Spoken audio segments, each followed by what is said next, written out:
Section 5.4.3 Elements of a Trial. Hello, and welcome back to our channel. Today, we're diving into the elements of a criminal trial. We'll cover the entire process, from the defendant's decision to go to trial, through opening statements, the presentation of evidence, closing arguments, jury instructions, and deliberations, to the unique aspects of capital cases. The decision to go to trial. When a defendant decides to proceed to trial, it's a critical and daunting decision. The defendant must defend themselves in court against the prosecution's allegations. If the prosecution is pursuing the case, it's a sign that they believe they have a strong case against the defendant. Statistics show that the majority of defendants who decide to go to trial will be found guilty. This is because, during the trial, the prosecution presents evidence to the jury, which tries to convince them that the defendant is guilty of the crime they are accused of committing. The prosecution will have to prove its case beyond a reasonable doubt, which is a high standard of proof.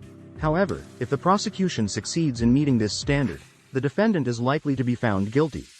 It's important to note that taking a case to trial is not always the best strategy for the defendant. While a trial gives the defendant a chance to fight the charges against them, it also carries significant risks. Overall, going to trial is a significant and complex decision for the defendant.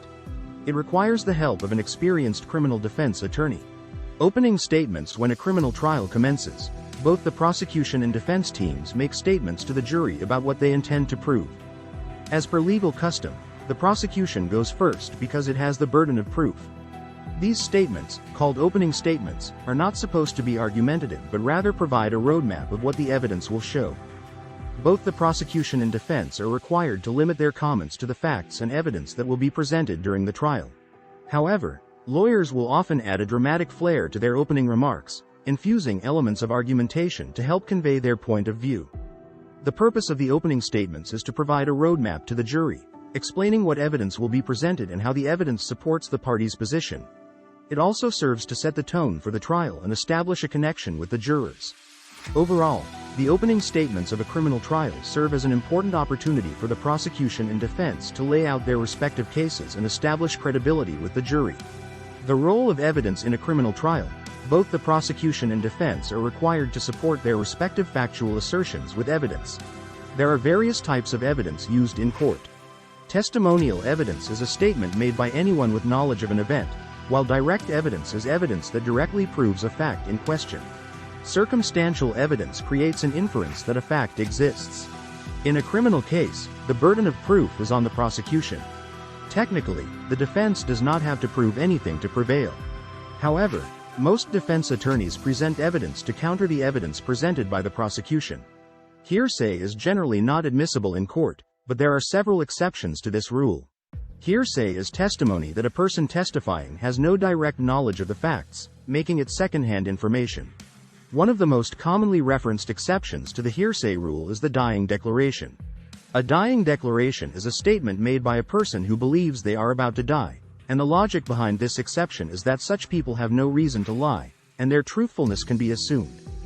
The procedural rules for the admission of evidence in a trial are complex, and the courts heavily regulate what evidence can be presented and how it can be presented. The rules of evidence have developed over hundreds of years from the common law tradition, and the federal courts in the United States follow the federal rules of evidence. Overall, evidence plays a critical role in criminal trials, and there are several types of evidence that can be presented. While hearsay is generally not admissible in court, there are several exceptions to this rule. The rules of evidence are heavily regulated, and the procedural rules for the admission of evidence at trial are complex. The prosecution's case. After the opening statements of both the prosecution and defense, the trial moves to the presentation of evidence by the prosecutor in what is known as the state's case. During this phase, the prosecutor will call witnesses and conduct direct examinations. The defense has the opportunity to conduct cross-examinations of the witnesses in an effort to discredit their testimony. It is essential for witnesses to appear in court and provide testimony because the Sixth Amendment guarantees criminal defendants the right to confront and question those who give evidence against them. This right is commonly known as the Confrontation Clause. The Confrontation Clause provides criminal defendants with the opportunity to question the accuracy and truthfulness of the evidence presented against them. Overall, the presentation of evidence by the prosecutor is a critical phase of a criminal trial, and the Confrontation Clause is an essential right of criminal defendants. Through the use of direct and cross-examinations, witnesses are able to provide evidence that is essential to a fair trial. The Confrontation Clause guarantees that criminal defendants have the opportunity to question the evidence presented against them and defend themselves in court. The defense's case from a legal standpoint: the defense is not required to present any evidence during a criminal trial. The burden of proof is on the prosecutor, and the defense does not have an obligation to prove innocence. The defense only needs to show that the prosecution has failed to prove each element of the offense beyond a reasonable doubt, which is a very high standard of proof in American law. Since the Fifth Amendment protects defendants from self-incrimination, the defendant cannot be forced to testify at trial. It is up to the defendant and the defense team to decide whether or not the defendant will testify. If the defendant does testify, he or she will face cross-examination. The defense attorney's primary responsibility is to create reasonable doubt in the minds of the jurors. Defense attorneys use several strategies to accomplish this goal.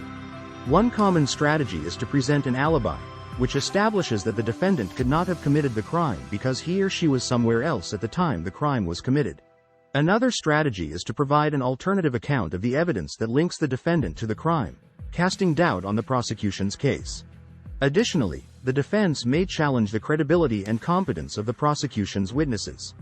In summary, while the defense is not legally required to present evidence, its main task is to create reasonable doubt in the minds of the jurors. Several defense strategies can be employed, including presenting an alibi, offering alternative explanations of the evidence, and attacking the credibility of the prosecution's witnesses. Closing arguments: the closing arguments of a trial provide both the prosecution and defense with the opportunity to summarize the evidence presented during the trial and clarify their opposing theories about what happened. However, the lawyers are limited to discussing the evidence that has already been presented and cannot introduce new evidence or refer to evidence that was not presented. Prior to this phase, judges will usually inform the attorneys of their decisions regarding jury instructions. In a criminal trial, the prosecution typically presents the closing argument first, followed by the defense attorney. The defense attorney will often address the statements made by the prosecution in the state's closing arguments. In some jurisdictions, the prosecution is allowed a final speech before the jury, which is known as a rebuttal.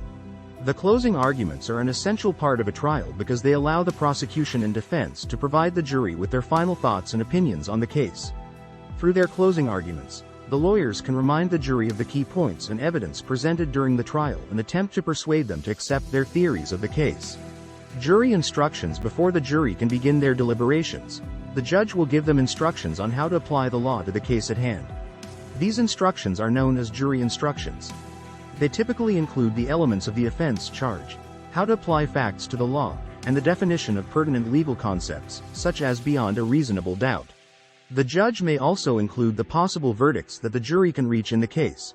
The primary goal of jury instructions is to provide the jurors with the relevant law that they should consider in their deliberations. Jury instructions must meet certain legal requirements and may serve as grounds for later appeals.